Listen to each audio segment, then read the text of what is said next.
All right, y'all. Welcome back here. Welcome back to another episode of the Easy Money Sports Podcast. Of course, me myself as always, Sanders here.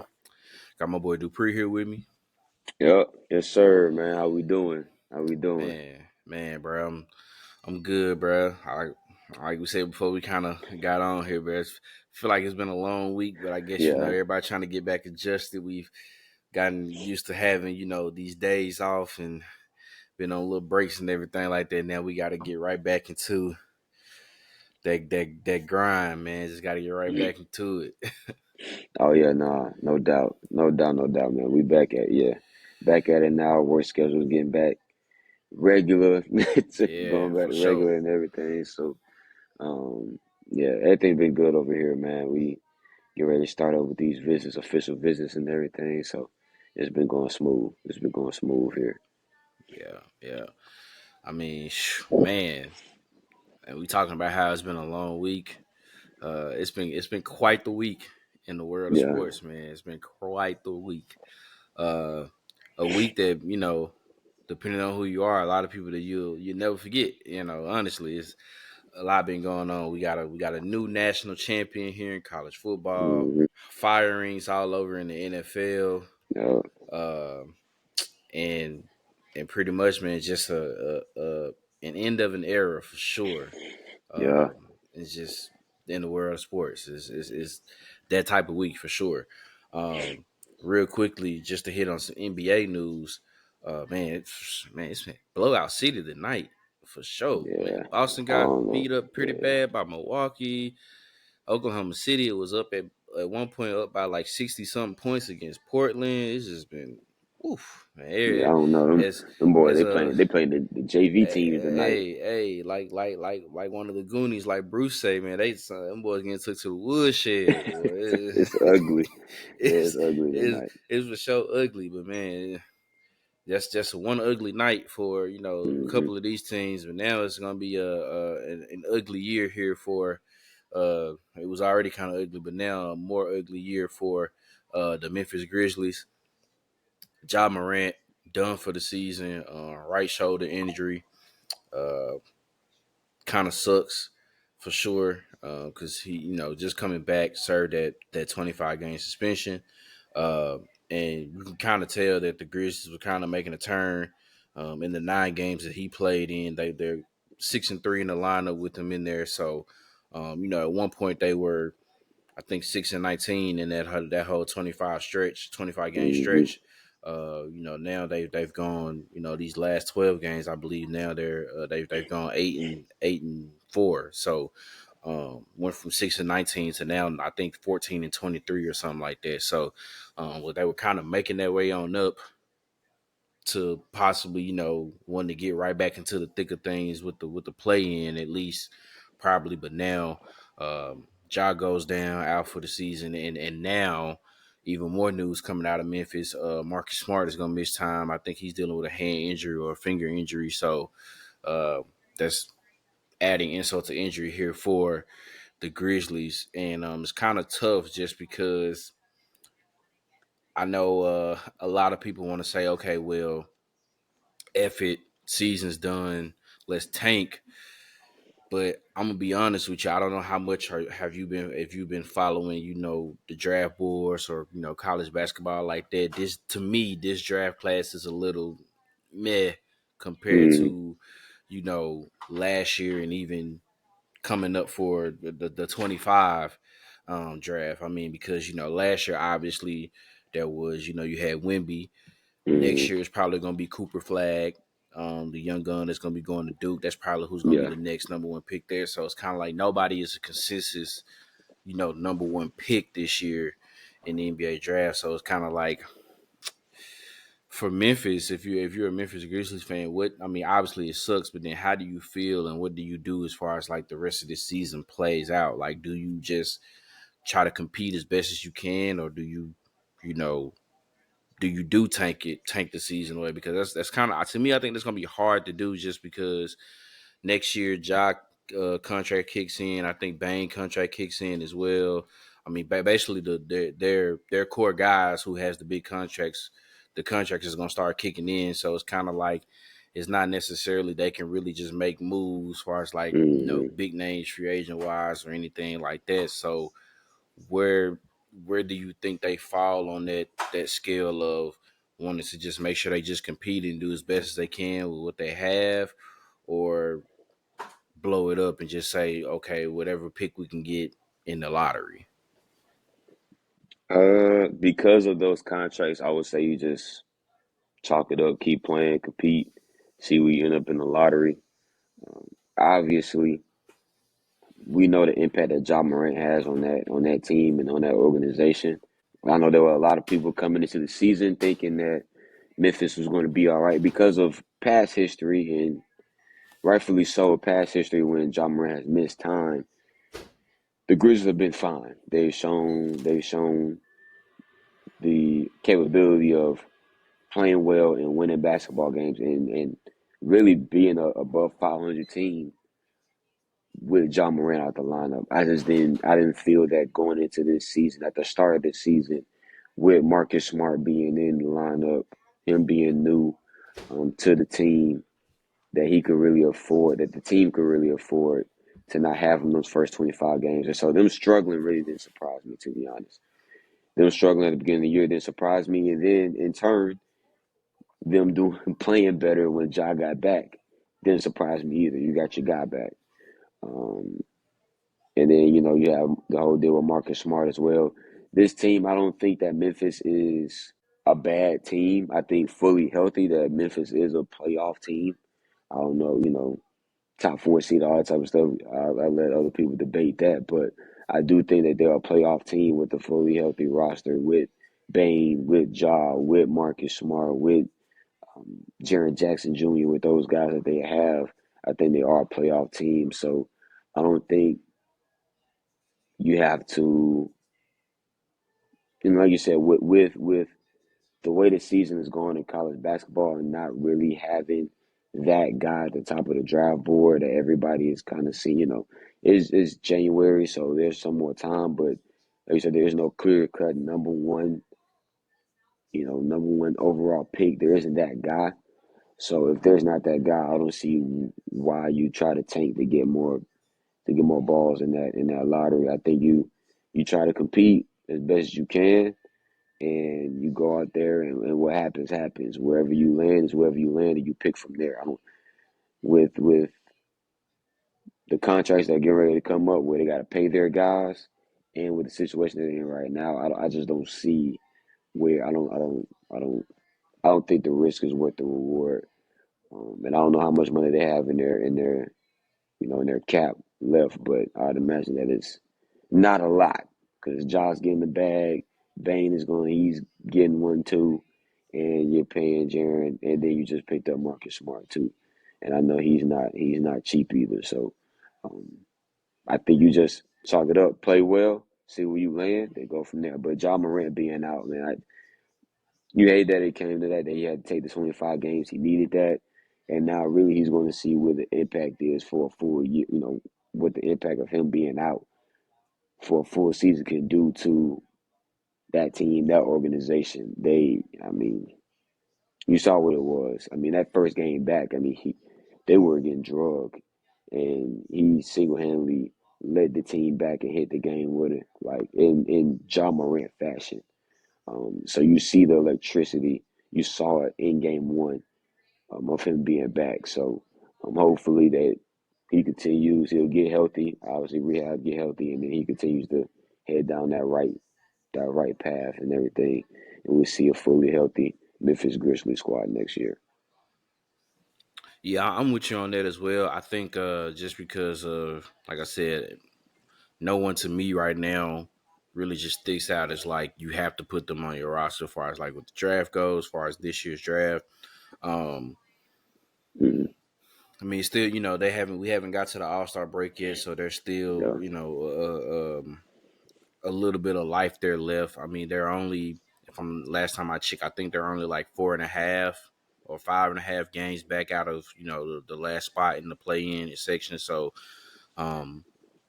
easier said than done. But I mean, obviously, you kind of have to go on a run, and you need other teams to lose to kind of get there. But I say just just kind of keep just play, compete, figure out what you have. Other young guys need to step up. Guys who normally doesn't play that much, let just let them run the clock.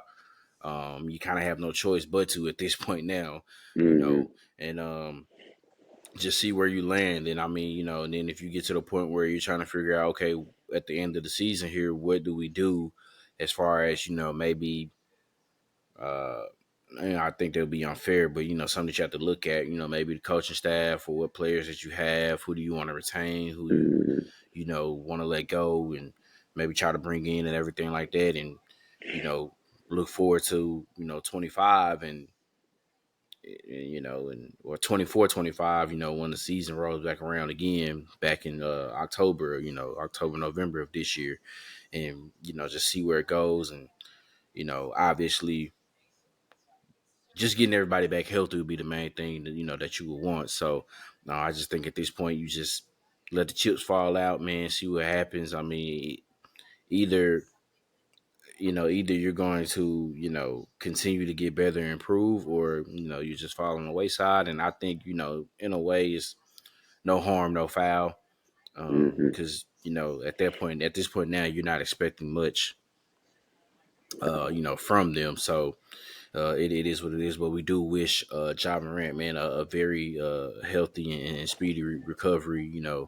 As he gets ready to rehab that, man. So shoulder injuries are nothing to play with. But the way he plays the game too, Yeah, is he needs that. He yeah, needs for his shoulder to be all good. yeah. Yeah. So um, unfortunately, that is the end of Ja Morant season, and unfortunately, we've got to the end of college football season now too.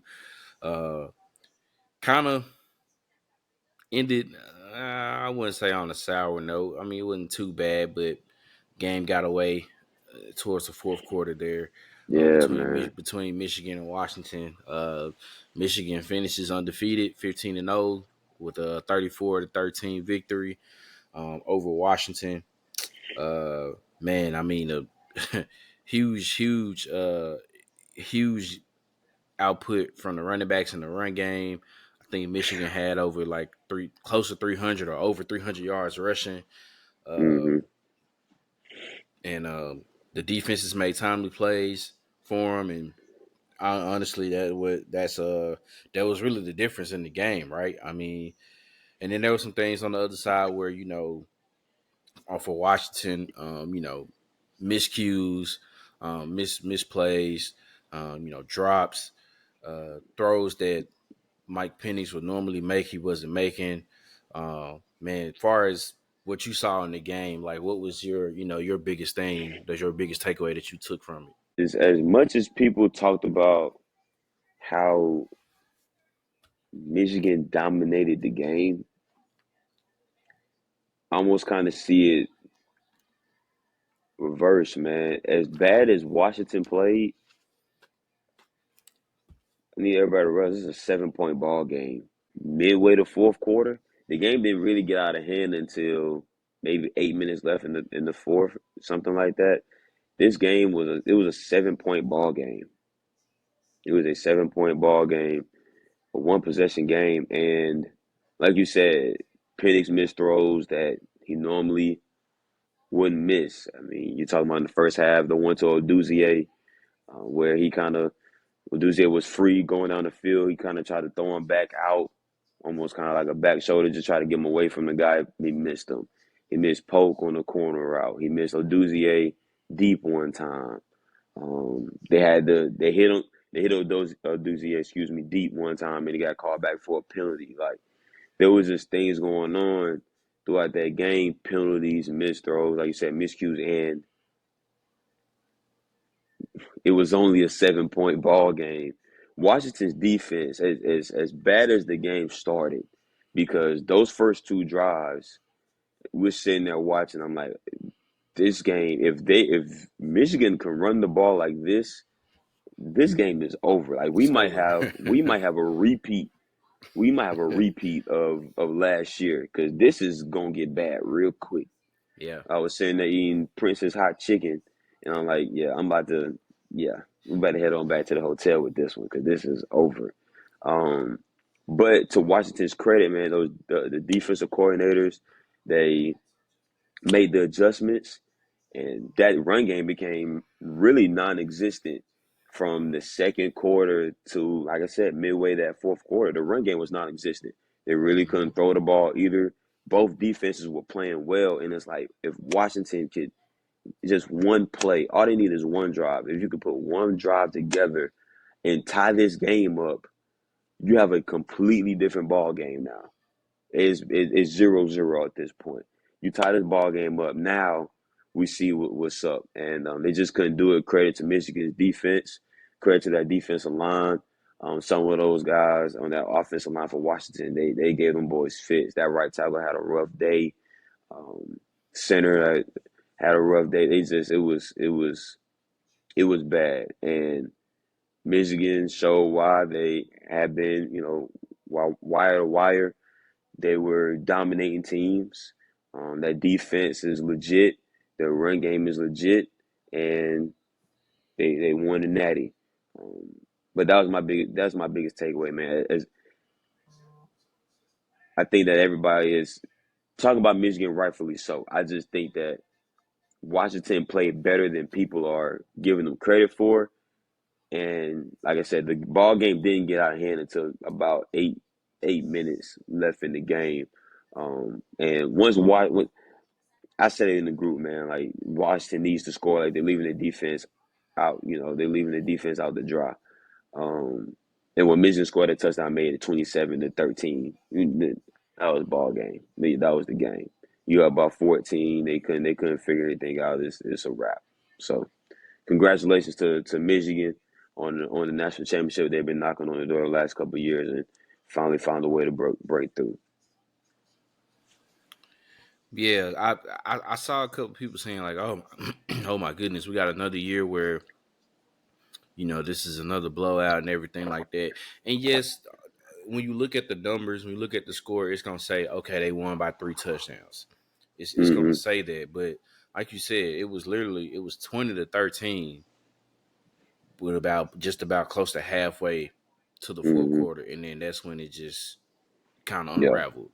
So literally, we're talking about maybe one or two play difference to where we could be knotted up at 20, or or something, to where this something could have flipped to where now we got a whole new game again. Like you said, it'd be 0-0 pretty much, right? Mm-hmm. So I thought I thought honestly, Washington did play a heck of a game, especially on defense, because outside of besides the beginning of the game and really late in that game, because it kind of just got out of hand, they pretty much held Michigan in check once they made the adjustments Yeah. and everything like that. It was just credit to Michigan's defense themselves. It was just the fact that they were able to not let not let Michael Penix sit in the pocket as much. He wasn't that comfortable. It was a couple of times where No. he couldn't stay on his at his spot. He had to get off his spot, move a little bit, so that might have led Mm-hmm. to why some of the throws were inaccurate, or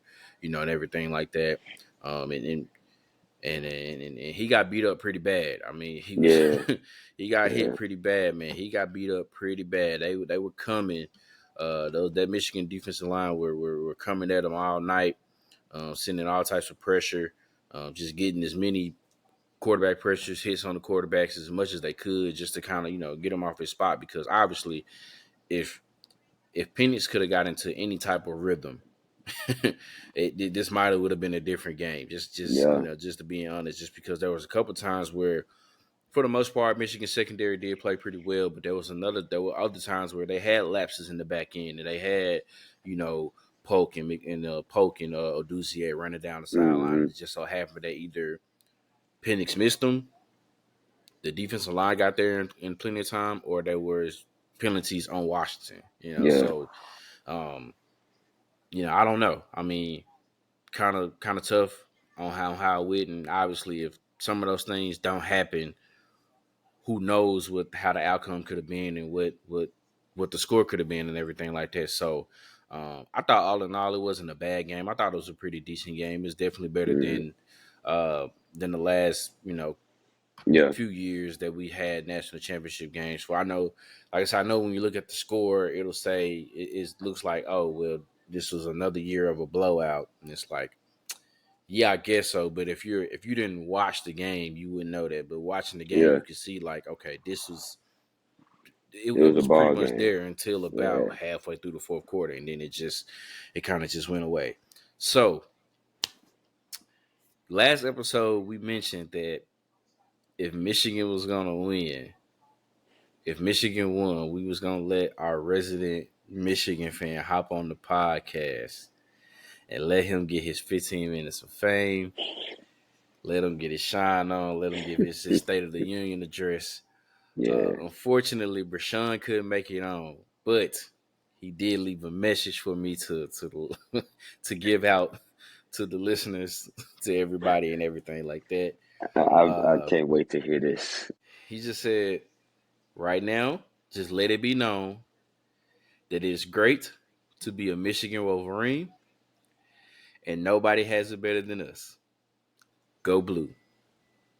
That's all Oh, he okay. told me, and he said he's good with that. He's good. He's happy that he's seen it, and now he's on to the NFL. He's like, now I'm on to the Lions, and Okay. he was like, if the Lions make some noise, he said, then I'm really gonna be talking about.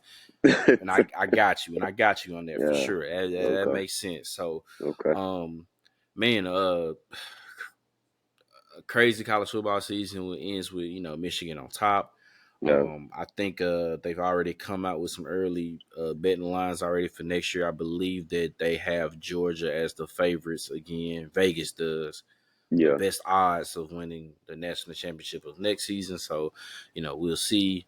Um, Depends on who's coming, who's staying, who's going, and everything like that, and everything. So it's gonna be interesting. Hmm. Spring going into the summer to see what's happening. We've already heard that who is it? Quinn Ewers decided to come back for one Yeah. more season at Texas. I am drawing a blank of his name right now. The wide receiver from Ohio State. Uh, Julian Fleming, no, no, no. He or you? transferred. Oh, you talking about Uh, Marvin? no, not Marvin. Oh, The other one. Fleming just transferred. He's in the portal. yeah. Um, Fleming's going to Penn State. Are you talking about Emeka Ibuka? Emeka Ibuka. He's decided Yeah. to come back for another year. Yeah. So that's what I'm saying. Things are things are there. So Hmm. we got guys who's out here. Obviously deciding to want to go, transferring, deciding to stay. So you know that's kind of you know figured out what's going on with that. Is it Jenkins, the running back for Ole Junkins Miss? Now going to he's going Ohio to be at State. Ohio State. So Will you Howard's going know to Ohio State Will Howard quarterback. is going to be at Ohio State. Yeah. So now Hmm. there's we already getting on the preseason hype of how we're looking at some of these teams. I mean, there's a whole lot of teams that's going to be probably right there in the thick of it. I mean, Michigan, as long as probably is if Harbaugh is still there, they're Hmm. probably going to be right in the thick of it. Georgia, I think Oregon could be Shoot, right there still in the thick of it. Oregon just landed Evan Stewart, Yeah, Texas A and you know what I'm M. saying? Just got Evan Stewart. So and on top of that, Dylan Gabriel. So um Oregon's gonna be right there in the thick of it. Probably now we just mentioned about all the guys Ohio State had. They're probably gonna be right there in the thick of it. Hmm. Even though Ole Miss is losing Jurgens, I mean, I still feel like they're bringing back everybody else, so they can be right there in the conversation. Probably being a top 10 team as well. Hmm. Um, I mean, and depending on who is now going to be the next, I guess, coach in line down there in Tuscaloosa, you still can't really necessarily rule out Alabama. So I don't, a lot to look into, but it's gonna be fun. It's gonna be Yeah, interesting going into this 12-team playoff now next year. Um, I saw that playoff schedule. That is insane. That the dude. fact that the championship game is not gonna be till January 20th, that is insane to me. But I don't even. I guess, but at the same time, we're sitting here crying, talking about college football season is over. So I guess we got to make our minds up. I guess. Man, not to this, not that far, man. Not that far.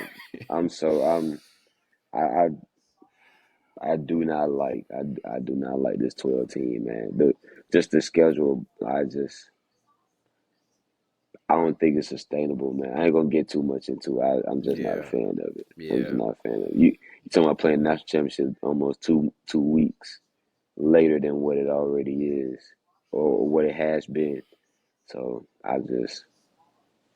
I don't know, man.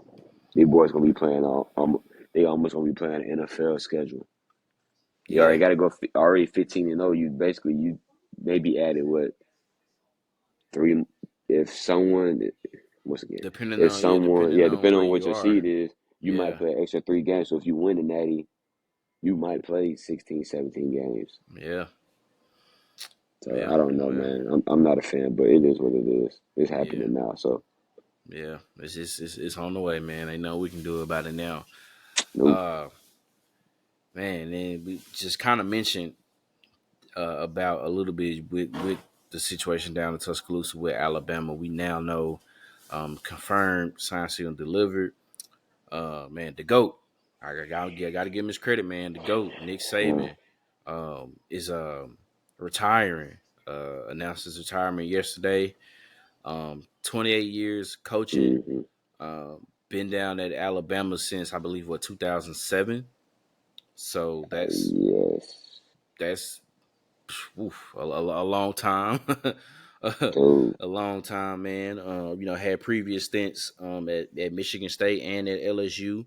Mm-hmm. One had 7 total national championships, 6 of them coming to Alabama, and I mean, and won it in different ways, right? I mean, those first kind of 3 BCS championships, you can kind of say that was, it was a run game, it was defense, uh, you can think about all the guys he had, right? Mark Ingram, Trent Richardson, Eddie Lacy, defense, Marcel Darius, just to name a few, right? Big Cody, Terrence Yeah. Cody, Mount Cody, Dante Drake Hightower, Kirkpatrick, Dante Hightower, yeah. right? And that's the early Julio Jones. That's the Arenas, early bit, Javier right? Arenas, Yeah, yeah. arenas. That's the early bit, right?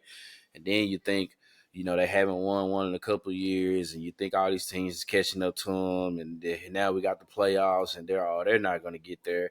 Boom! What do you know? He wins 3 more national championships in the college football playoff era, and that one he had.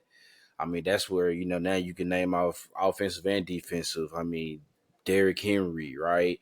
Jerry Judy, uh, Amari Cooper, Amari Cooper, Minka Calvin Ridley, Fitzpatrick, Mitchell. Calvin I mean, I Ridley, mean, that Devonta 2015 Smith, that yeah, 2015 team he had alone was just.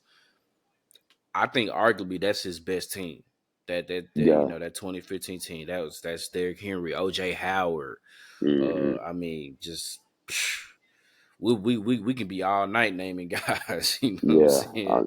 They got, Um, yeah, he had Jalen Hurts, Tua Tagovailoa. Just I mean Mac Jones. Bryce I know Young. Bryce Young. So But you had think about the quarterbacks that did like that one Blake Sims, AJ McCarron, yeah Jake Jay Jake Coker, Coker. like You know like what I'm saying? these dudes Like that you don't really think Greg about that McElroy. one. Yeah, Greg Yeah, Mac he that had so one many. Natties. Yeah. They've done so much, man. So it's just 292 wins. I hmm mean, it's just incredible. I mean, I think something that we will never. I don't think we'll ever see anything like that ever again. And I now I don't know about you. When I first saw the news, I was like, "This is fake."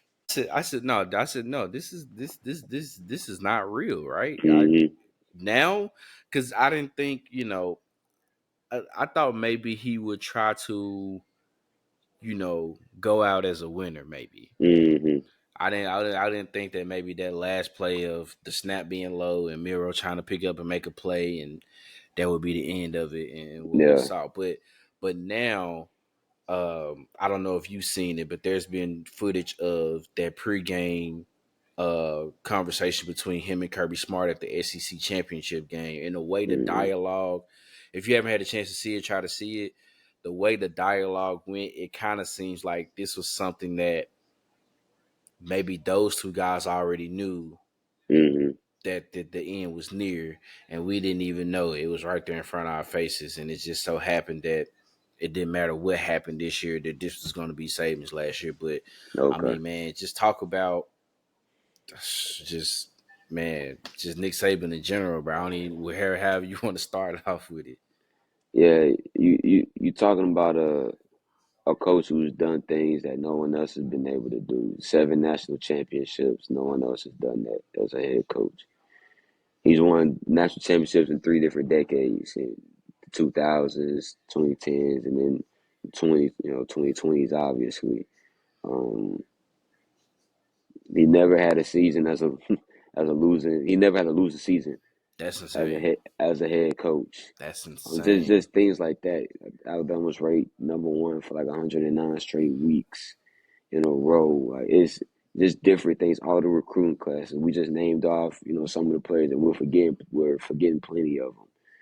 That he's had that rolled through that program. 49 first round draft picks. Like it's the level of consistency, the level of excellence that he has shown over his tenure, not just at Alabama. I mean, you go back to LSU, he won a natty at LSU, but at his time at Alabama, the level of consistency, the level of success, the pursuit of greatness that he displayed, that we were able to be have a front row seat to watch. It's tough to say that anybody is better than Nick Saban, and it's going to be tough to say that somebody's going to be able to catch Nick Saban either. He's going to be the he's going to be the standard.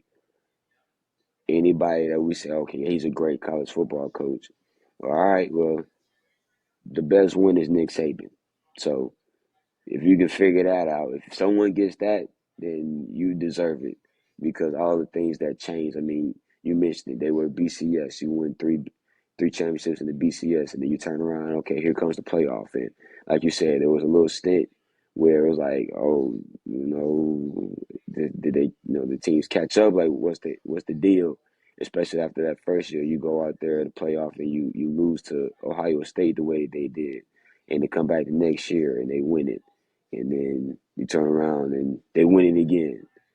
And then you turn around and LSU wins it. Then they come back the next year and blitz everybody. Like I didn't see it coming. I didn't think it was going to happen this year. I knew at some point, getting up there in age, that at some point he's probably going to shut it down. But same thing as you, I thought with the way the season ended and how close they were, I thought that he would give it one more run. But Nick Saban, man, he gives guys like myself, young coaches, something to strive for, something to look at like that. He is the gold standard. If there's anything I can do, if I can get to that, I know I've done something special. I know I've done Right. something special. And I mean, it's funny talking about it, man. The way I equate it was, people talk about Michael Jordan and they talk about how, obviously how great he was as a player and everything, but people talk about how many Hall of Famers that played in the 90s that don't have a championship because of Michael Jordan. You think about all the great teams, if you want to go throughout the whole country, that's cool, but all the great teams in the SEC alone that weren't able to win a SEC championship or a national championship because of Nick Saban in Alabama. When you go back and actually think about and look at some of those teams, you like he, they stopped a lot of good football teams from winning a national championship, and really the only team that kind of got in their way for a couple of years was Clemson. Clemson got them twice. Outside of that, you got a lot of teams, man, that you probably would think were national championship caliber teams, and they weren't able to get over the hump. I don't want to bring up a bad memory for you, but that 2012 Georgia team, I Oh, think they do. I think they do the same thing to Notre to Dame that Notre Dame. Alabama did to Yeah, them. I tell people all the time that was the real national championship game. I That think was that Georgia team does. I think they blitz Notre Dame the same way that Alabama did. You talking about a couple of those Clemson teams that could have won one. You talk about the LSU team that they played twice 20. in that 1 year.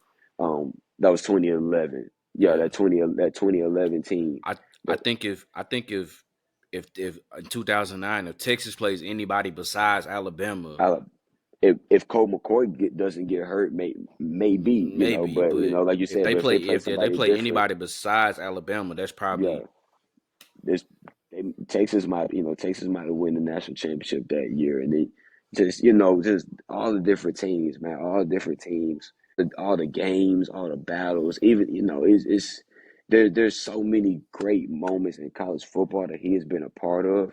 You will not be able to talk about college football, and you will not be able to talk about college football in this era without mentioning Nick Saban. There's no way you can talk about this era of college football and not mention Nick Saban. He's been a part of too many great games, too many big moments, too many memories where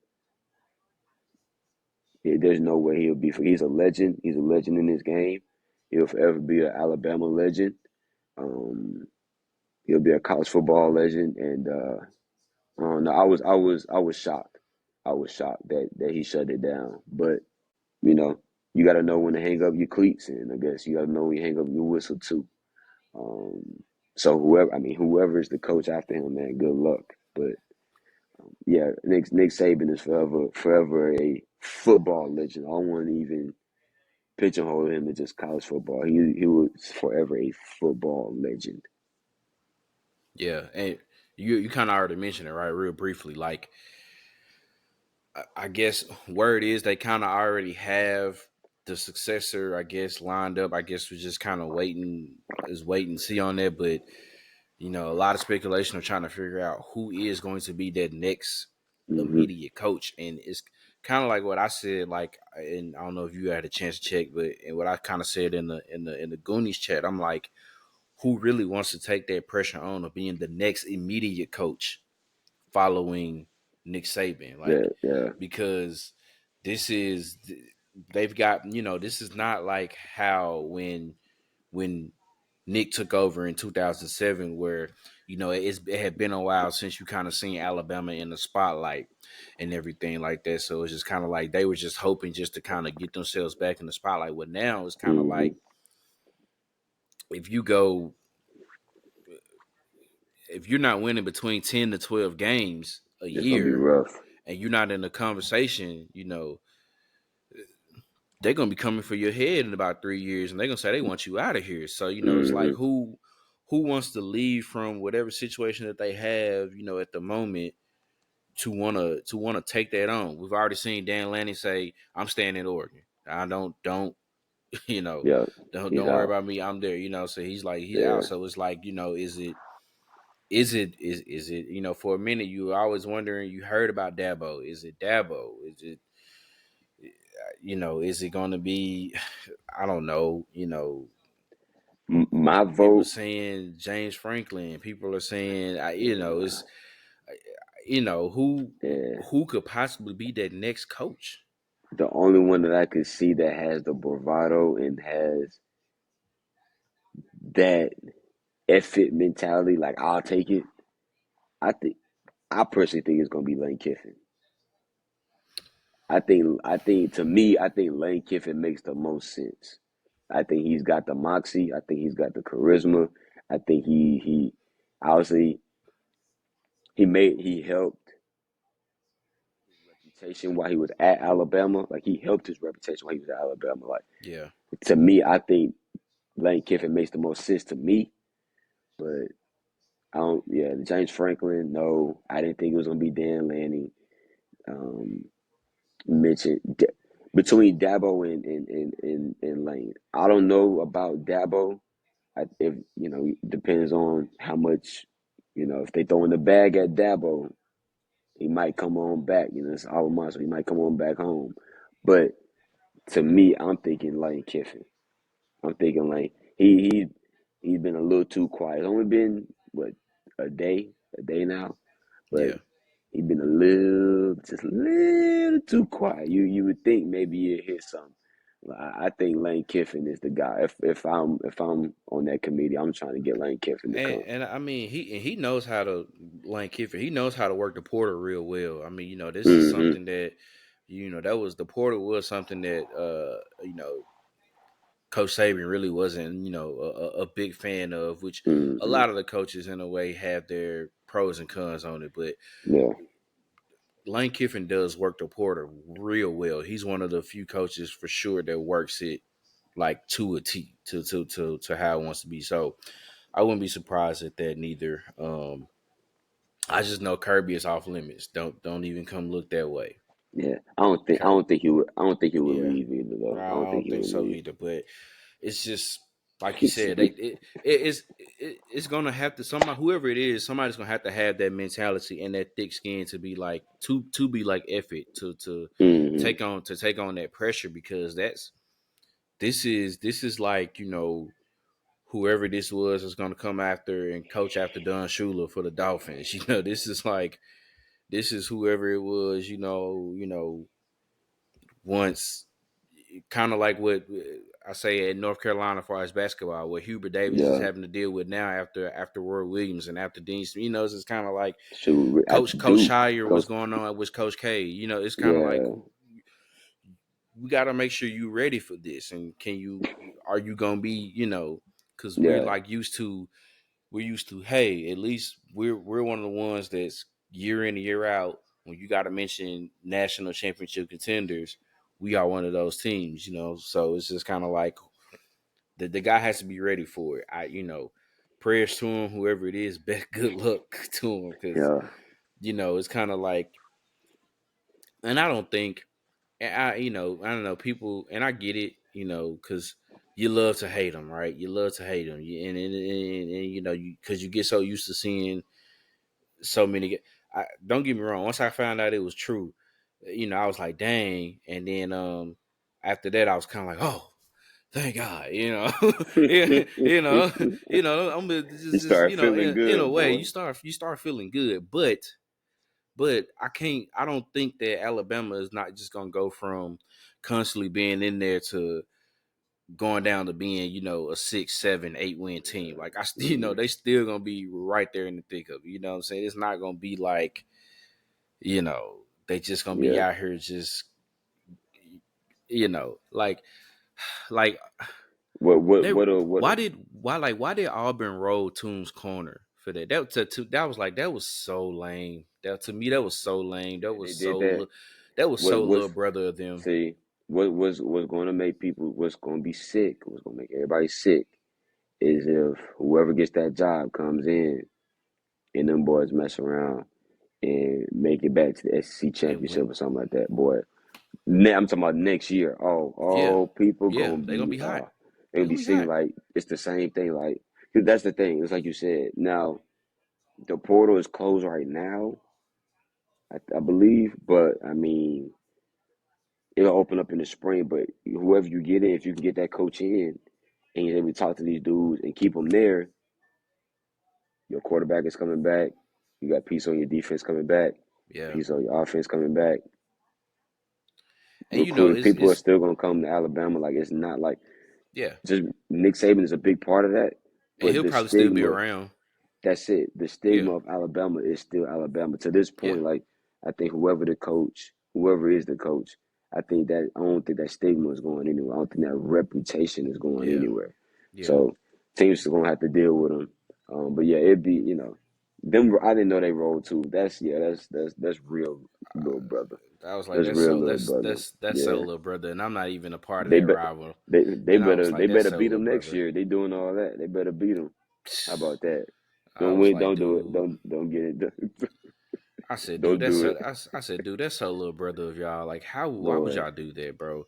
But I mean, yeah, they not going. They're not gonna fall off just like that. It's not. That's Mm-mm. not gonna happen. I mean, you know, it's just realistically, Yeah, that's just not I what it's would be gonna be. surprised. And on top of because, like you said, I think I do believe the portal is closed now.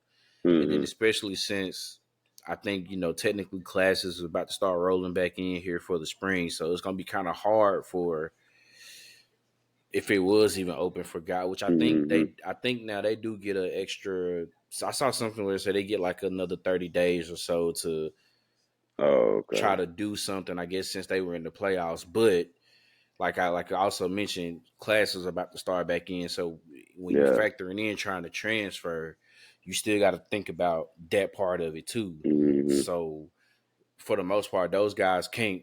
To me, I don't think can't really go anywhere until the spring kind of opens back up to where it kind of opens back up around the spring, for spring ball and everything like that. So I don't know, like I said, and I think if I'm not mistaken, they said something to where he'll still be around, Saban will still be around, maybe just kind of like what what kind of like what Pete Carroll was supposed to be kind of doing up there in Seattle, kind of I guess like as an Mm-hmm. advisory role, but still with the Type deal. still with the program and everything like that. So and like you said, the aurora of it, the mystique of it is just still it's gonna be there, right? Who's not gonna want to stay there for that, knowing I can kind of still get what I want out of this or whatever you're trying to get from. So, man, best of luck though to Yep. Coach Best Seven. of I best of luck. you know like I said how I reacted. That's the same way how I reacted when I found out Kobe retired. I was like, oh, thank God, because he was still busting dudes for 40, It's- 50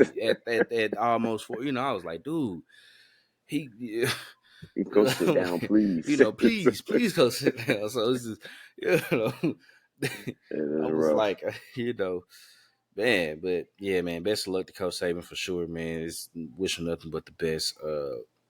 Like I said, love him, you love to hate to hate him. It don't matter. At the end of the day, that's the goat. No ifs, ands, or Mm-hmm. buts about it. You know, No ifs, ands, or buts about it. no ifs, ands, or buts about it. That's the goat, man. That's the goat. So now moving on to the NFL here. Uh, we've made it to the playoffs. It's the postseason now, new season here. And then we also just had pretty much Black Monday kind of happen as well this Yeah. past week. We now have there was a few teams who actually fired their coaches during the season, and then Mm-hmm. we had more firings at the end of the season. But now we have count them, I believe, 8 coaching vacancies now that's available. So about Mm-hmm. a quarter of the league is missing a head coaching job. We got the Panthers, the Yep. Commanders, Mm-hmm. the Raiders, the Titans, um, the Chargers, the Falcons, and then we just kind of recently found out pretty much these past couple days. Pete Carroll being let go in Seattle is him moving to an advisory role, and then Bill Belichick in New England. So now we have Panthers, Commanders, Raiders, Titans, Seahawks, Falcons, Chargers, and Patriots all looking for coaching vacancies. And Mm-hmm. I kind of thought that my original question was, on which I still go with it, was I guess who had like the best available spot that you would like as a coach. And initially, when the first group of vacancies was available, I thought it was going to be Atlanta. Uh, but then when I found out that Seattle was kind of letting go with Pete Carroll, I was like, oof, that may be the best spot to go to now, just because of the roster's already kind of together. You know what they have. They Mm-hmm. pretty much was if they would have split with the Rams, maybe they would have been in the playoffs. They would have Yeah. they were just a game out of it and everything like that. So you know, who do you think is that best spot to land in if you're a up and coming coach wanting to try to figure out to get higher? Where would you want to go coming into this next season in the NFL? Not being a homer, man, I think it's the Falcons. And just you talking about it in non-bias, non-bias. Talking about a team that's been 7-10 these last 3 years. If you look at the weapons that they have on offense with Drake, London, Kyle Pitts, Bijan Robinson, Tyler Algier. You got Van Jefferson in there now. You have Cordell Patterson. I'm sorry, I'm remiss if I don't bring him up. And You have all these guys on offense, and then you went out and spent a lot of money on this defense in the off season before this past year, and it paid off. You go and get J.C. Bates, and he's a Pro Bowler, and I'm not even. He All should have been pro. somebody say All He is Pro, all pro. Yeah. yeah, all first team All Pro at safety. You go get Calais Campbell. You get these linebackers. The Falcons have some linebackers that can run and may play sideline to sideline. You bolstered up that defensive front. Grady Jarrett missed basically the whole season. You're going to get him back for next year. They need an end. You need somebody to come off the edge and continue to help create pressure on the quarterback. But this defense was one of the best defenses all year. You talking about? I don't know where they finished at the end of the season, but they were a top 10 defense all season. You need a quarterback. You need a quarterback. I think the Falcons are a quarterback, and if they can get them a defensive end, they find them a quarterback, maybe another wideout, maybe a guy that can separate a little bit. A different body type. The Falcons have a lot of big body guys. Catching the football, you can find you a smaller guy, a little shifty type guy, something like that. But Atlanta's not a bad spot. I don't think they're in a bad spot. The division is bad right now. Tampa Bay ended up winning it, but the division sucks. Um, I hate that part of it. But to me, I think Atlanta right now has the pieces. If you can find you a quarterback, you got a good chance to make some noise, man. You a run game, a solid run game, a good defense. That's always going to translate and be able to win you games in the postseason. You just need good quarterback play. And if you find you a good, solid young quarterback to build this thing around, why not? Hmm. So that's the thing, right? So you think, and I honestly I agree with you as well. I think they should take the route of getting a young quarterback. I think we you had the debacle with the whole Deshaun Watson thing, and then Mm, the next year after that, which is this past season, you're hearing about trying to see about Lamar Jackson, even though technically he was never available. I just want to throw that out there. He was never available. Um, and then now of course now we hit the mishaps that we had here with Desmond Ritter. Um, and now the murmurs of you've heard to well maybe look out for Kirk Cousins or look out for Russell Wilson or oh they should trade for Justin Fields, and it's, to me I think we are past all that. We've tried it. Let's go get you a young gun. yep, Let's go get a young quarterback. Get him on this rookie deal, because you got other guys here in a few that you're gonna have to decide on and to pay yep, them, right? What about AJ Terrell? Like, yep. well, you got to decide on whether you want to give him pick up his option and then maybe decide to want to pay him. Then after that, you got to worry about Kyle Pitts, who now we've been finding out he's pretty much was playing hurt All year. all year. Yeah. And then you got a couple more years down the road where you're gonna have uh Drake London, and so it's just kind of like, and you still got some have some money around here to maybe try to bring in, like you said, an edge rusher, another wide receiver too. Pretty much, basically, is what's needed now.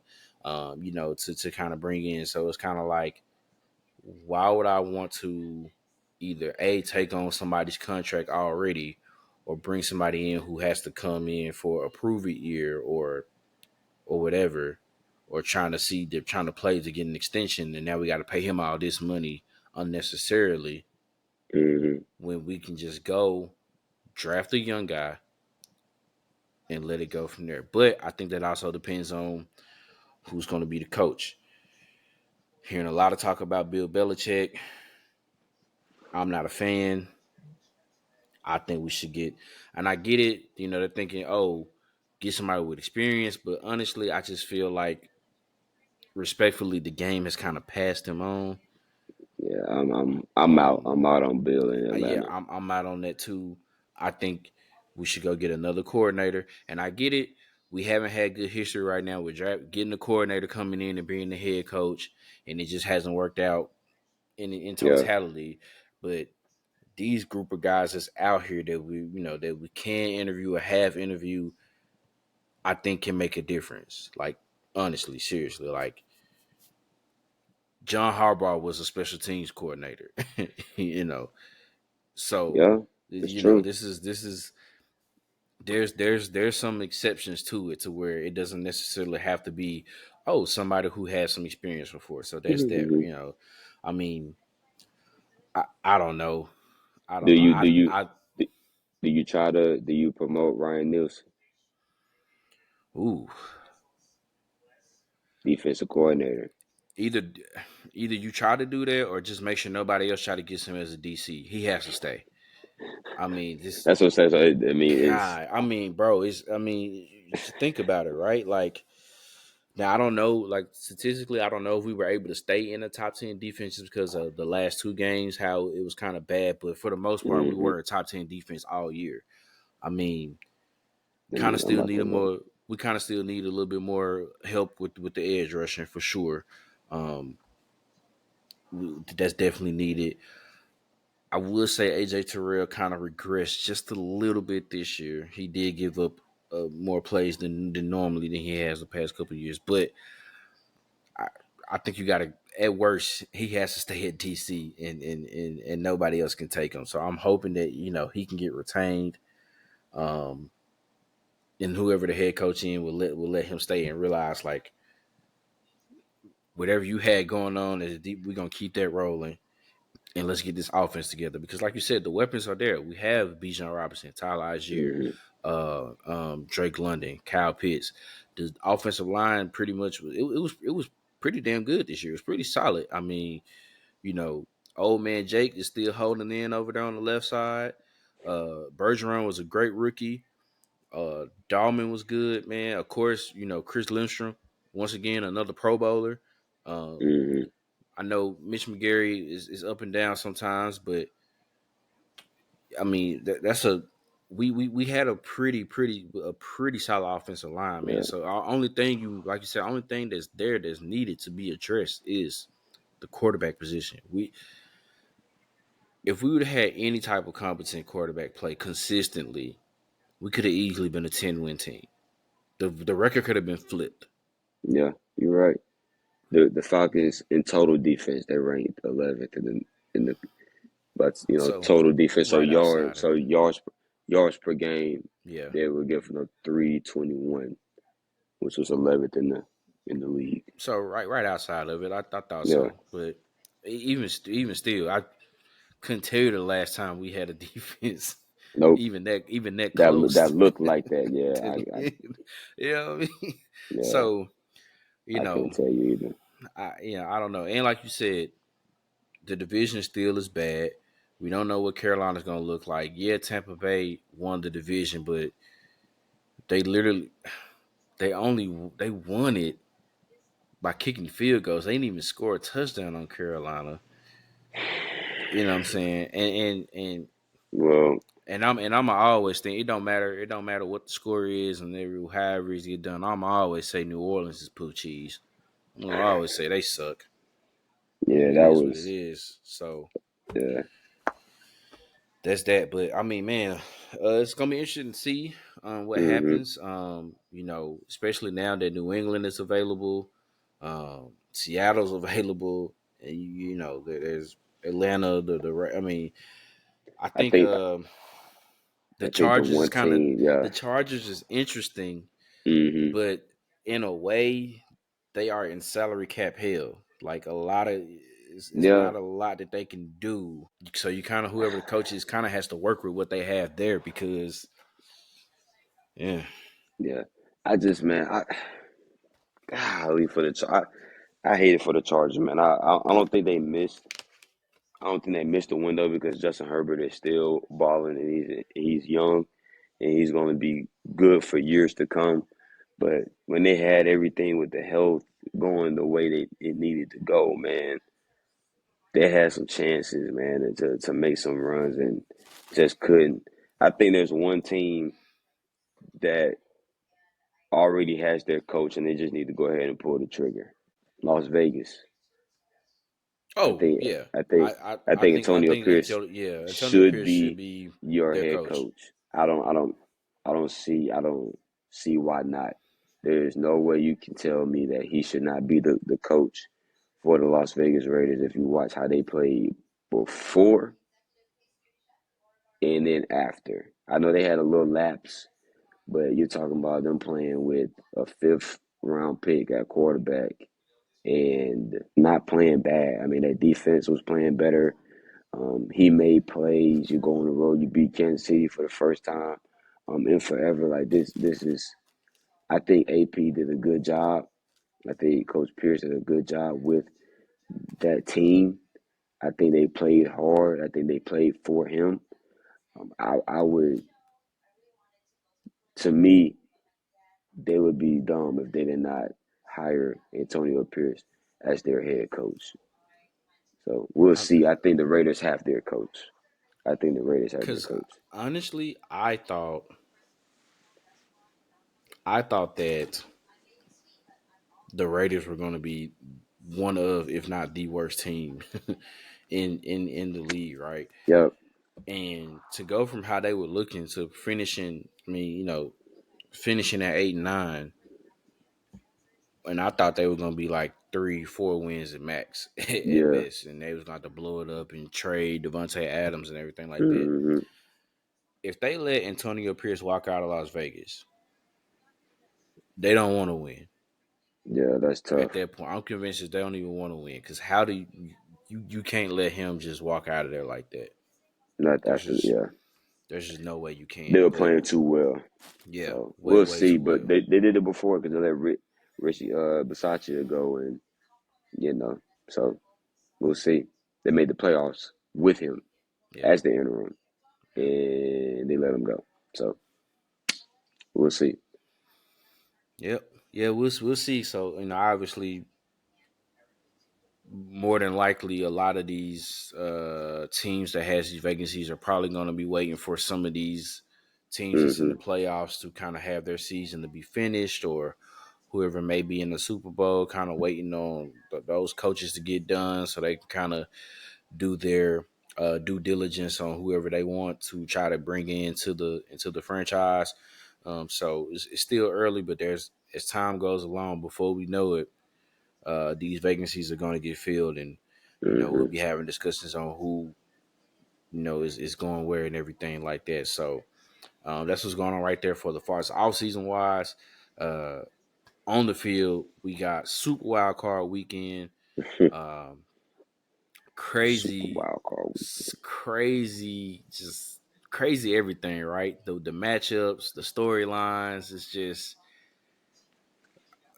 how else is it's kind of almost like I don't like using that word, and I'm not gonna say it, but it's just kind of like, man, the way it just gets set up, uh, it's just it's mind boggling sometimes, right? I mean, if you look over in the AFC, we got the Dolphins and the Chiefs.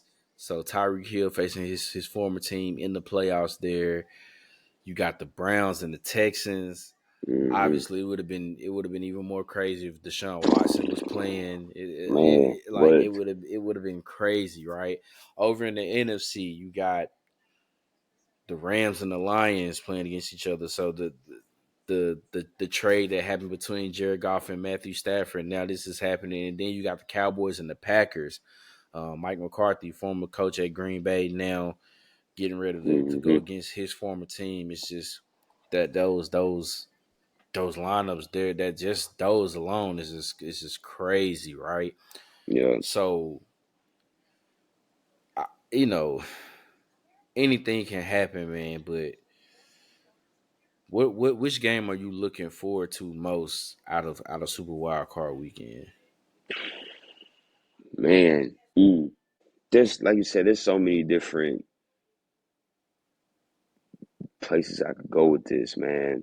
If I had to pick one, I'm just gonna pick one because normally when you ask me a question like this, I'm like, well, I have two. I'm not gonna cop out. I'm gonna go to one. I would say Philly and Tampa Bay. What Philly team is gonna show up? Like what are we doing? Are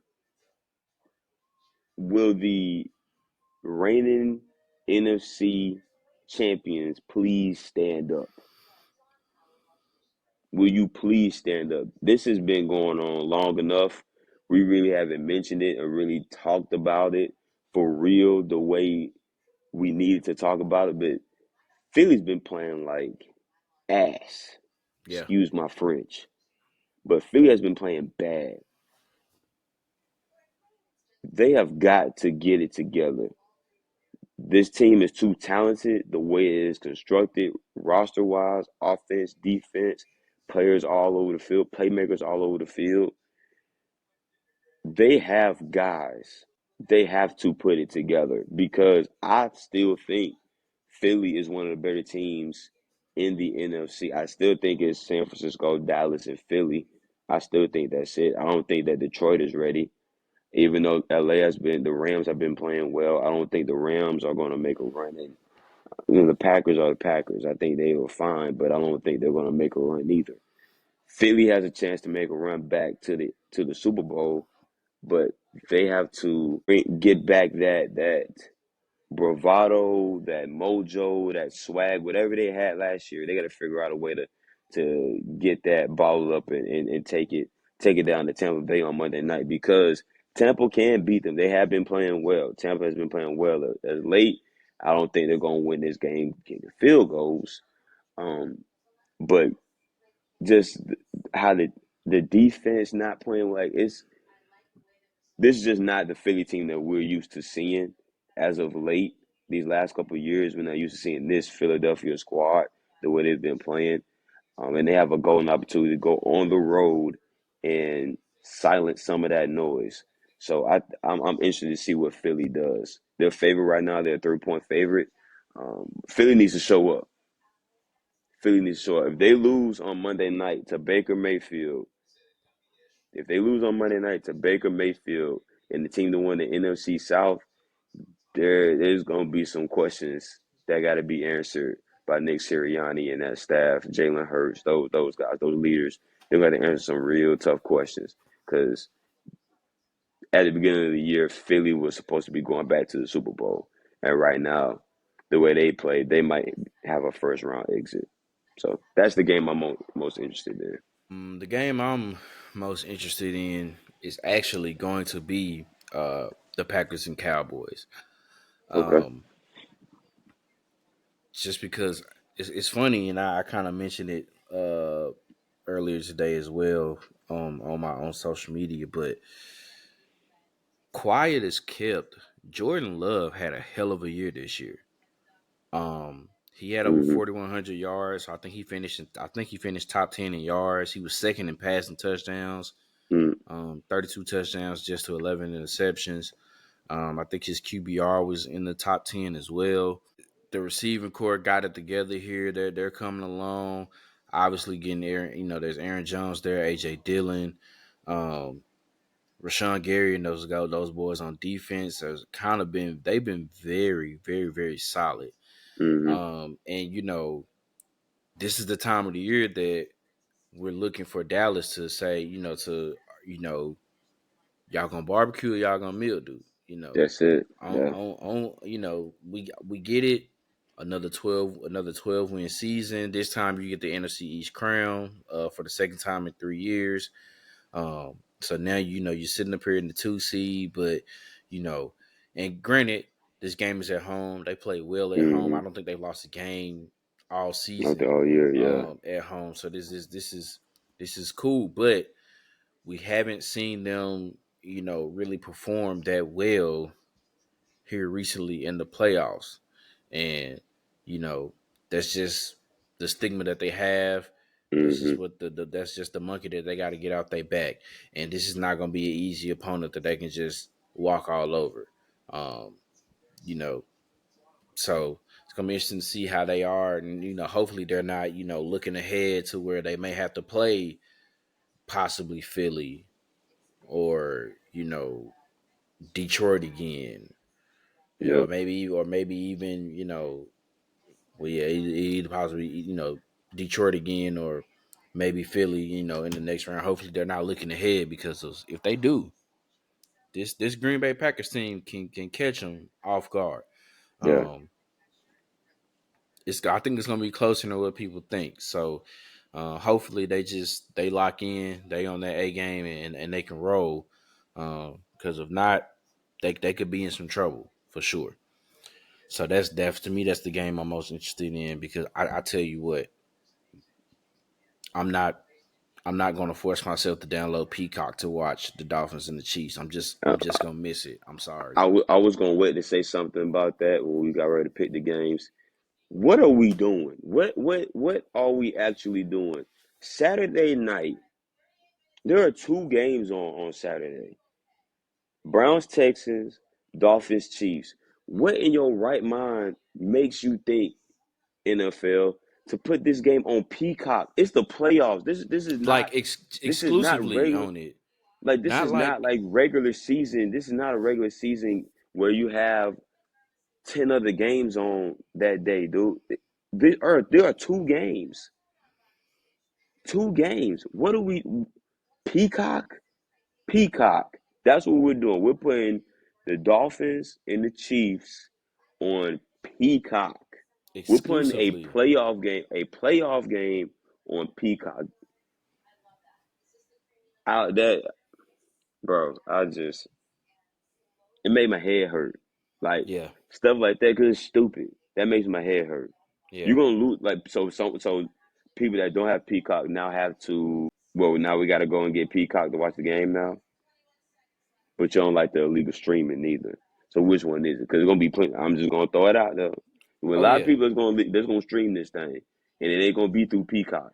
So Peacock ain't gonna make the money they think they're gonna make. It's just dumb, bro. Like you got the local people in Kansas City won't be able to watch the game. Think about that. that's The insane. people that don't go to the game in Kansas City won't be able to flip to Fox, flip to CBS, to NBC to watch their local team play the game. It's ridiculous. Whatever. I don't know. I don't know. It's So dumb. dumb. And I was It's like, dumb. I told myself, I said, yeah, I'm not going to. I'm not going to do that. Just Yeah. because I'm not going to do that, knowing that I'm not going to actually use that streaming service. That's Not. insane. Yeah. That's insane. I, anyway, let's get to the pickings, bro. Let's get to it. Let's do Let's it. get to them. So we gonna start off with the Saturday games. We're gonna go in order with the man. First game on tap, down in Houston, uh, Cleveland Browns, led Yeah. by Joe Flacco, going down to face rookie C.J. Stroud here. Down in Houston, another home playoff game for the Texans. Um, first time in a while, 2019 since they've Yep. had a playoff game. So, um, man, crazy year, right? For both two coaches who were probably lead candidates for coach of the year with hmm D'Amico Ryans and Kevin Stefanski. Um, man, who you got in this one? I'm gonna take the Browns, and I'm gonna take the Browns because of quarterback experience. I'm gonna take them because of quarterback experience and that defense. I think that Joe Flacco being in this situation before, having obviously played in playoff games before, played in big games before, won a Super Bowl, I think that experience is definitely going to help him. And I think that the defense for the Browns, will make things tough for CJ Stroud. I think it's going to be a good game, but I'm going to go with the experience at quarterback, um, pair with that defense. That Cleveland Browns defense is for real. I mean, you pair that with an experienced quarterback who's done it before, who's made deep playoff runs and has had to go on the road to do so. I'm gonna roll with him. So I'm gonna go with the Browns to beat the Texans in the tight one. I think it's going to be extremely close, probably low scoring. Just because I know these two teams played in the regular season as well, but I don't think CJ Stroud played in that game, so it kind of that one got Mm, blown out of hand, and everything like that. But like you said, bro, that Cleveland defense is just is wicked good. Um, don't know what's the status going to be for Denzel Ward, but I think they're saying that he's on track to play. But even still, even if he doesn't play, that defense is mm-hmm. man is.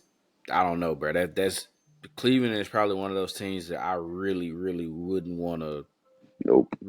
Oh, really wouldn't want to see right now. no So parts. um, I'm gonna roll with Cleveland as well. I think they get it done.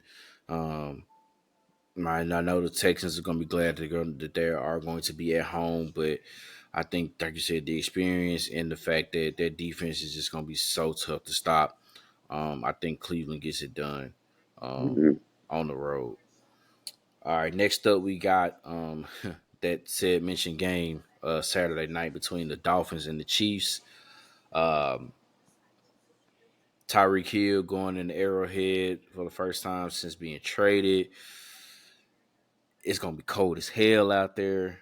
Dude, I think the temp is gonna be right at zero and possible with the wind chill talking about what negative 20, like I said, negative 30, something like I don't know it's something. It's gonna be something ridiculous. too damn cold.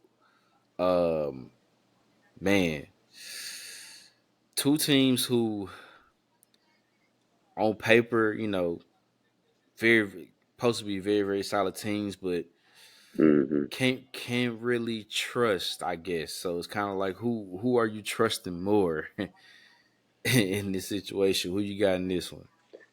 That's exactly the point. That's the question. Who do you trust more? Because you can't trust Miami to go on the road and win a game, and you really haven't been able to trust Kansas City all year, just with all the things that they've dealt with.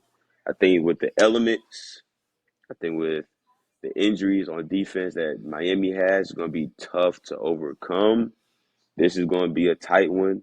Kansas City is favored by 5 points. I don't even think is. I think that's too much. I think that's too big of a spread. I'm gonna go with Kansas City because they are at home. Because Kansas City is at home and the Dolphins are struggling on the road, plus the weather conditions. I just think that it lends itself for Kansas City to win this football game. So I'm gonna roll with Pat Mahomes and the Chiefs. Yeah, I think the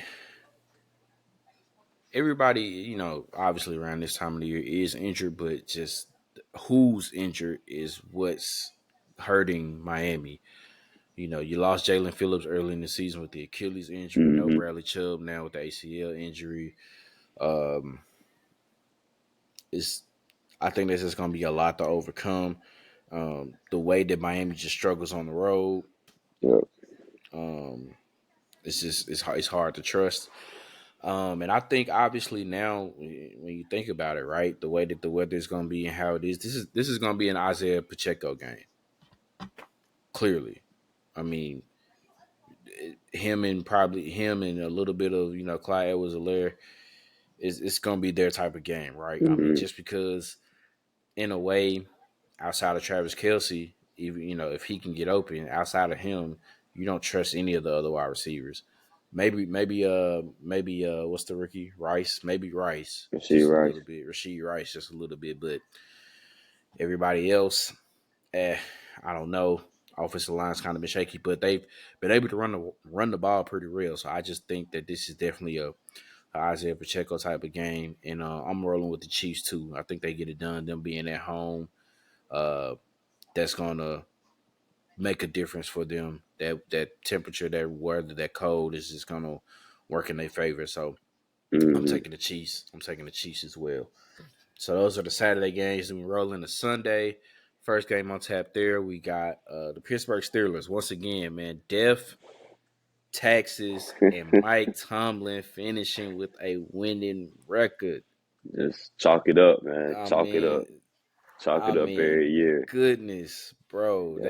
They and this is Kenny Pickett, Mr. Trubisky, Mason Rudolph. This it don't matter Ooh, who they figure it out. coaching. Coaching matters. It does. I'm gonna leave you It alone does. because you fired. You fired now, so I'm gonna leave you alone, FedEx. I'm gonna leave you alone. But anyway, Okay. so you got Steelers going up there to Orchard Park. Man, stop laughing at me, bro. You got the Steelers going into Orchard Park, going up against the My bad. Yeah. going up against the Buffalo Bills, who probably now is outside, like I think outside of probably Baltimore and San Francisco, the hottest team in the NFL right now. Yeah. The Buffalo Bills. Coming along from being at one point stuck at 500 and now reeled off five straight to win the division again. Um, Getting the chance to be at home, man, for this playoff game. Who you got in this one between the Steelers and the Bills? I'm gonna go with the Bills. I've gone back and forth with this one. I just once again that Steelers defense is for real. I think Josh Allen just makes once again, man. I'm gonna take the experienced quarterback, man. Like I have to. You got experience on your side. You're at home in those conditions. The Bills Mafia is gonna be rocking. They are the 2 seed in the AFC. I'm gonna go with Buffalo to win this one. I think the Steelers would have matched up better against Miami. I think they matched up better against Miami. I think going on the road to go play the Bills, especially the style of play that they are using, I think it this matches up well with them versus the Steelers. And I'm gonna take that experience at quarterback. I'm gonna take the Bills. I'm taking Josh Allen and the Bills. He cannot turn the ball over though. You cannot turn the football over. There are dudes on that defense in Pittsburgh. If you turn that ball over, it will go to the house. You throw Mika Fitzpatrick one if you want to. It might be a house call. You cannot turn the football over. But I'm gonna go with the Bills. Yeah, having no TJ Watt hurts a lot Yeah. for Pittsburgh. So that in itself, I have to go with the Bills too. At home, playoff crowd gonna be rocking. Bills Mafia, like you said, gonna be going crazy because they. Who would have thought a month ago that they would even been Exactly. in this situation? They might have thought that they've been fighting for their playoffs lives, trying to just get in, right, and just to try to see if they can get on the road and win some. So, um, yeah, I like Josh Allen and what he has a little bit more than what the Steelers do. It's just it's simple as that for me. So I'm going with the Bills as well. All right, then we got the afternoon game here between the Packers and the Cowboys. One of the better playoff rivalries that we know in the NFL. Getting a chance to meet up one more time here. I think the last time we saw these two teams play each other in the playoffs, it was the Dez caught it, didn't catch it, whatever side you on game. uh, but this one is down in Jerrysville at AT&T Stadium and everything. So this one's gonna be down there. The Cowboys have played extremely well at home. They haven't lost a home game all season. But like I said, this is a very sneaky Packers team that they're facing here right here. Who you got though in this one? Dallas doesn't lose at home. Give me Dallas. I think it's gonna be close, but I like Dallas too. Just the fact that them being at home for them, they are the most experienced team out of this as Mm-hmm. well. It's just this is the Packers with Jordan Love, first year starter, him going into the playoffs. Obviously they've been to the playoffs before, but that was Aaron Rodgers and him being on the sideline for it. So a little different Mm-hmm. now when you're going to be the guy. Uh, and I just think that the it's close, but I think the Cowboys they're a better team, so they should come out on top. I'm gonna go with the Cowboys. Then you got the nightcap that Sunday night between the Los Angeles Rams and the Detroit Lions. Man, the Detroit Lions having a home playoff game for the first time. Jesus, Dude, in a long I time, man, in a long time. I guess what man, probably Barry Sanders somewhere in the '90s, maybe probably the had to be last time they Barry might have Sanders. been. That Yeah, had to be they had a Barry. home playoff game. Um, and it's just so befitting that they're facing their former franchise quarterback, well, both teams with their former franchise quarterbacks facing each other here in the playoffs. So Matthew Stafford going back to Detroit in Ford Field for a playoff game, something that he never could do. He been to the Yup, playoffs, but he never won a division to where he can host a that's playoff it. game. And here is Jared Goff. going up against his former team, who he led to a Super Bowl with, going up against former coach and everything like that. So Hmm. um, this game is interesting to say the least. But who you got in this one? Upset alert. I'm taking the Rams. I'm taking the Rams to go on the road to win this game. I think the Rams have been playing good football, especially as of late. I think Matthew Stafford has been having a really, really good year. I think they've been running the ball well. They've obviously been able to throw the ball well. Obviously, you still got Cooper Cup, but then you got your rookie, Puka, that's out there balling as well. I think the Rams are primed and ready to make some teams sweat, for lack of a better. I think they're gonna make some. I think they'll make some teams sweat. You talking about teams that you don't want to play. I don't think the Rams are a team that you want to play going into this playoff. The way that they're playing um, late in the year, so I'm gonna go with the Rams to go on the road. I think the Rams go on the road and beat Detroit. They silence that crowd out there in Ford Field, and it's a short-lived jubilee in Detroit. I think the Rams take care of business and get it done. Yeah, I think the crowd's gonna be excited. They're gonna be very very pumped, very amped up for it. Um, but I like the Rams for some reason too. I think Detroit is going to be a great team here in the future. They're going to be Hmm. right there in the running.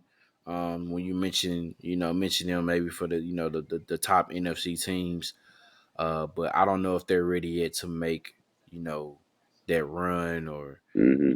get out of the first round and get there. I think it's gonna be a learning experience, and the fact that you got Matthew Stafford who you know, he didn't do it in Detroit, but he did it with the Rams. He made Yeah. a run all the way to the Super Bowl. Sean McVay's been to the Super Bowl twice. So and of course, 99 still over there. Yeah. He's 99 still out still over there. there. He's still He's out there. still I mean, he's still I lurking. know people. I know it ain't been as much talk about it, but 99 Hmm. still over there. Um, and I just think once again, experience just plays a part. And I just think that somehow, some way now, I think feel like now you got to think that Dan Campbell finds a way to just do something to not to give them a chance to lose it. So, Man, uh, I'm with you. I'm rolling with the Rams too. I think the Rams get it done, and they upset, and we get another road team, with a victory there.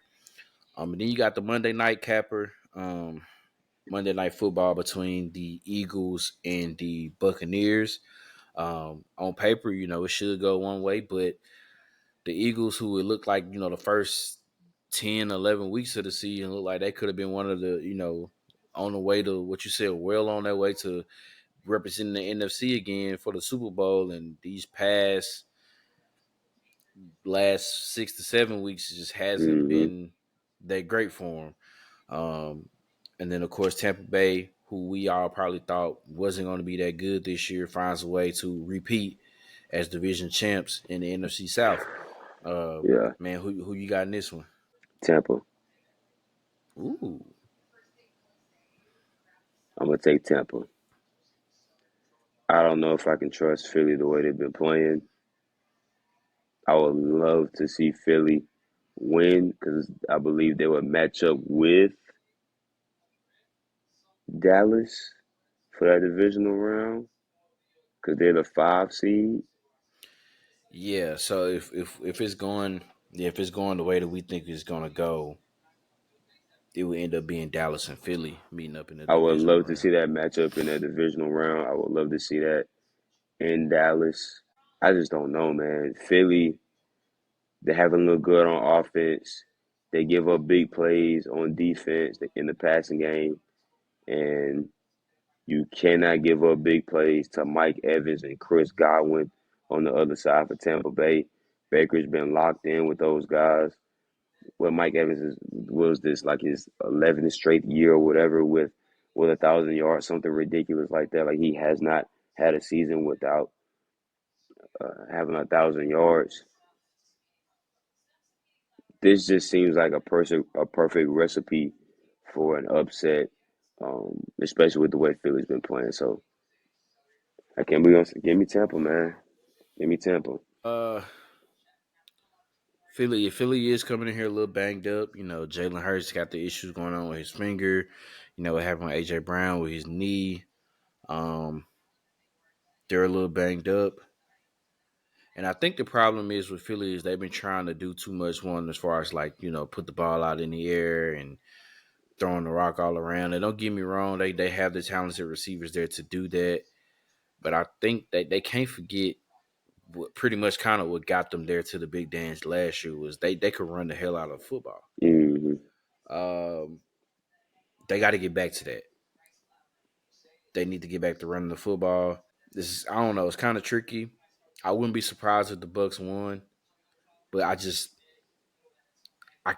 I can't see Philly just blowing it that way. So Yeah, I'm gonna roll with Philly. I'm not confident in it. I wouldn't be surprised if the Bucks ended up upsetting them, but I'm gonna take Philly just to kind of get themselves back right to understand that you know this is do or die. that's You it. gotta have it. You gotta have it. Uh,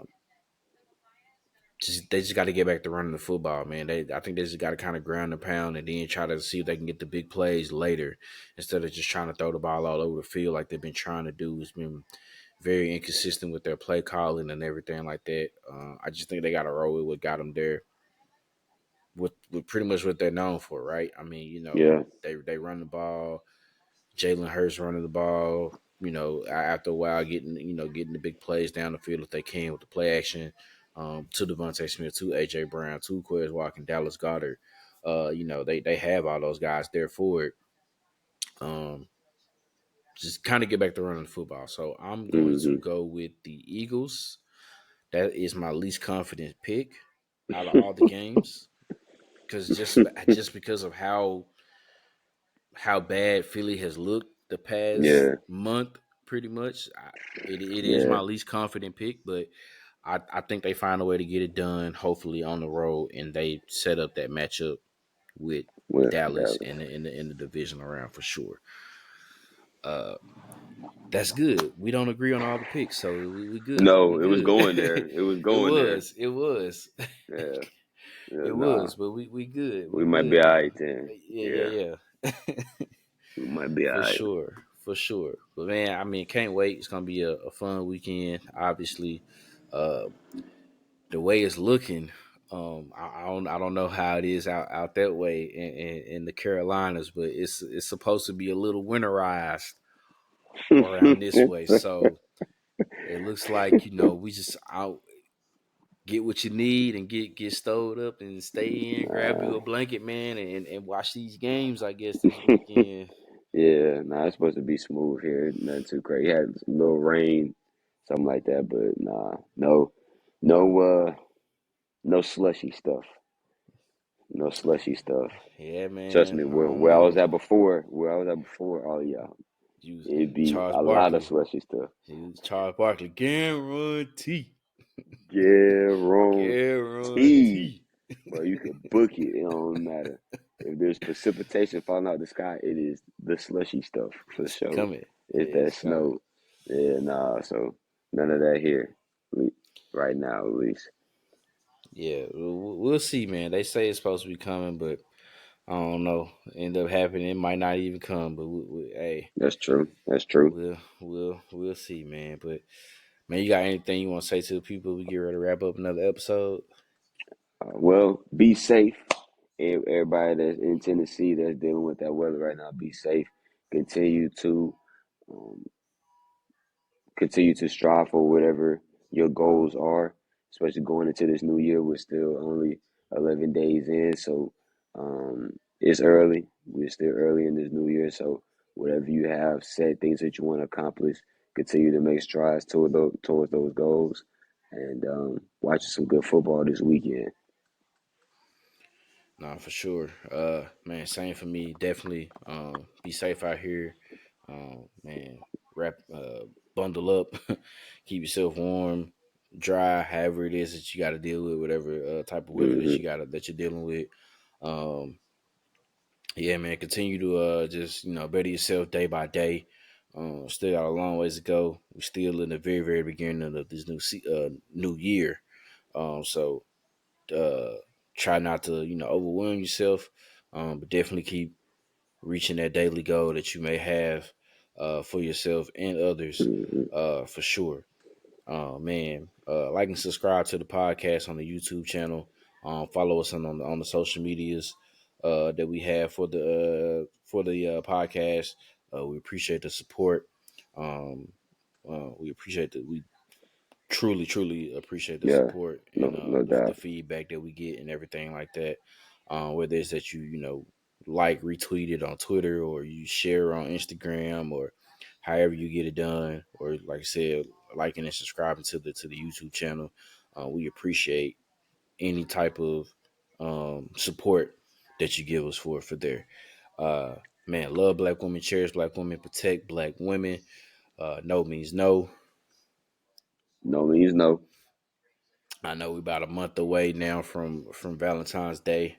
Uh, so whatever you got planned, get it together. But if you got something else going on, just make sure you on your P's and Q's, I's dotted, T's crossed. Man, Hmm. happy belated birthday to you, my brother. Oh man, You know, appreciate it, man. Appreciate yeah, it. yeah. Gotta let that be known, man. Yeah, It's still man. Capricorn Capricorns, we season. still here. We You know, still here. we still here. It's crazy. I know it's kind of getting down to the winding moments of it, but we still here, man. We still kicking. That's it. We still kicking. That's all. Appreciate that, man. Appreciate that. That's all that matters, man. Y'all be safe. This is also coming up on Martin Luther King Day weekend. So, Yep. man, if Yep. there's anything going on in your community to where they have something going on as far as like a march, parade, anything that's in the name of Dr. Martin Luther King, man, do go out there and support it. Uh, you know, weather permissible, depending on where you at. If you can, go out there and support a man as best as you Hmm. can. Um, for sure, that was a great man. I mean, simple as that, right? Simple as that. That was That's a it. great man. Yeah. So, happy early Martin Luther King holiday for that, man. Can celebrate however you want to celebrate with that. Uh, Man, I really don't have anything else. That's really it for that, man. Until the next time, this has been another episode of the Easy Money Sports Podcast. Peace.